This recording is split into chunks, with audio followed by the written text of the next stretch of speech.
मुंबईच्या मुलुंड भागात orchid international स्कूलशी संबंधित एक स्कूल बस घोटाळा समोर आलाय। आरटीओने 16 डिसेंबरला रुटीन तपासामध्ये एक 50 सीटची स्कूल बस थांबवली आणि त्यावेळेस बसवर असलेला नोंदणी क्रमांक आणि प्रत्यक्ष गाडीचा चेसिस क्रमांक जुळत नव्हता, म्हणजेच एकाच नोंदी क्रमांकावर दोन भिन्न गाड्या चालवल्या जात होत्या। वडाळ्याच्या नियमित तपासादरम्यान हा प्रकार समोर आलाय, त्यामुळे पुढची कायदेशीर कारवाई देखील सुरू झाली आहे। आरटीओची टीम फायर ब्रिगेड कार्यालयाजवळ गव्हाणपाडा मुलुंड पूर्व येथे गस्त घालत असताना शाळेच्या 50 सीटच्या क्षमतेचे बसचे दस्तऐवज तपासले आणि तेव्हा त्यांना लक्षात आलं की बसवर कोरलेला चेसिस नंबर आणि आरटीओच्या ई चलन सिस्टीमनुसार नोंदणीमध्ये चेसिस क्रमांक यामध्ये काहीतरी घोटाळा आहे। त्यामुळे त्यांना संशय आला आणि त्यांनी बस ताब्यात घेतली। तपासात अशी माहिती मिळाली आहे की बस 2 वर्षांपेक्षा अधिक काळ वैध नोंदणीशिवाय आणि कर न भरता चालवली जात होती। त्यामुळे सरकारी महसुलाला सुमारे 8.66 लाखांचं नुकसान झाल्याचा अंदाज आरटीओने सांगितला आहे।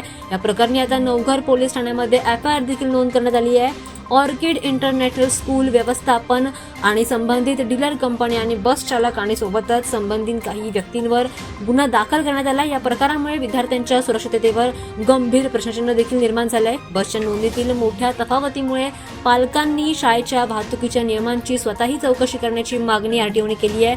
त्यासोबतच असंही सूचित केलंय की शाळांचे दस्तऐवज, नोंदणीपत्र, फिटनेस सर्टिफिकेट, विमा आणि चालक परवानगी या सगळ्याची नियमित तपासणी देखील करणं गरजेचं आहे।